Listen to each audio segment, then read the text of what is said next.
You head down the sacred way to one of the last stops, and this is the Asclepius, or Asclepian. This is a hospital, massive, massive complex. The sacred way leads through here, and as you stop through here, there's booths everywhere. You can buy amulets and sayings and healing, anything you can possibly want to buy to help with your healing. And as you approach, you enter into this room right here, and this is the waiting room, just like any hospital. But what's interesting in this waiting room, outside of this, as you enter the gate, there's a sign that says, no elderly or pregnant women are allowed to enter, because no death is allowed to enter into the Asclepian, because we don't want the god to look bad. But you pay your membership fee, kind of like we do today, and you walk in, and inside it, in this waiting room, is an altar. And on this altar is a symbol. You'll see it. There's a snake with a rod. You will see this on your ambulances today. It's the exact same symbol of Asclepian. And on this altar, you will also see a shield. It is technically a bull, but it's been interpreted in history as a shield. So typically with insurance companies, you will either see a serpent or you'll see Blue Cross and Blue Shield. All that symbols is coming back in the Asclepian. Moving on. But on this altar, you make a sacrifice and say that we are here to hear the healing words of Asclepius. And you then merge in here and wash in the fountain. It's about right here. You wash in his holy waters, because the voice of Asclepius is the sound of rushing water. And if you can hear the sound of rushing water, then you can hear him talk to you. Then you climb down this underground structure. It's still there. You can still walk it. And along the side, there was actually a running stream that would go on. And you could walk this deep, dark tunnel. It's a freaky experience because it is dark and a bit, just because you're in a water-filled area, it's unique. But above it, there are holes. And this was very handy for the priests, because they would walk along with you, whispering down the voice of the god. And they could tell you what you should do once you get into this big atrium area underground.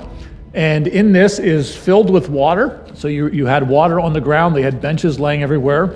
But your job was to lay on these benches in perfect darkness and listen for the voice of God. And he's going to whisper and tell you how to be healed.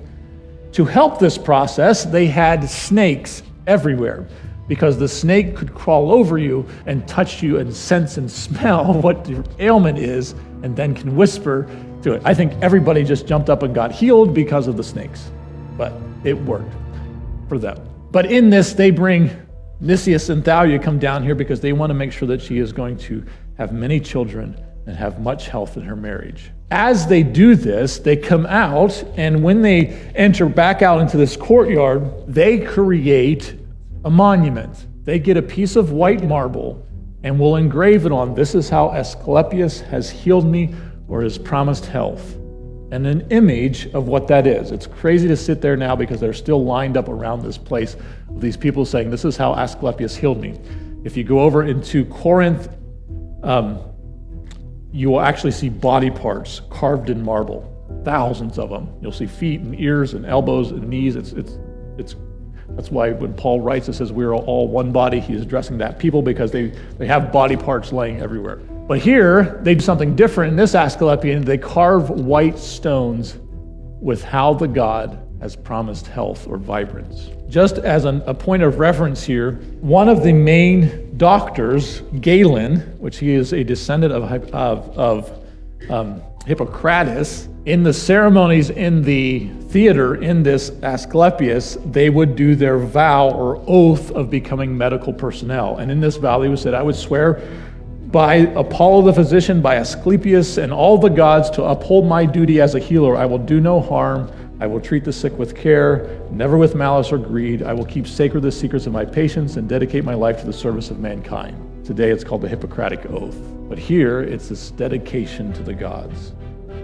I love this image of the white stone. It's just, when you are able to stand in front of these and realize that they're 2,000 years old, and it tells the story of this grain merchant from Priene or comes to this city and offers sacrifices and wants healing for his daughter. You see these stories and you go, somebody dedicated this stone. But Christ says we are living stones being built into his house. Right now, you have a stone. The society around you is looking and sees this depiction of how God has moved. What does your stone say? What stories do you have that this is how God has blessed me and healed me? Before I walked up here, I had a migraine. You saw me walk out. When that happens, I'm done. I can't do anything. It just sounds, smells, the amount of air fresheners in this place is fascinating. I can't function. I can't talk. I can barely stand up. God heals. God is the true God. I don't need to go and make an offering to some deity that does not hear, that can't comprehend. Our job is to declare to the world that He is God. I don't know how you do that in Pergamum, outside of living pure lives.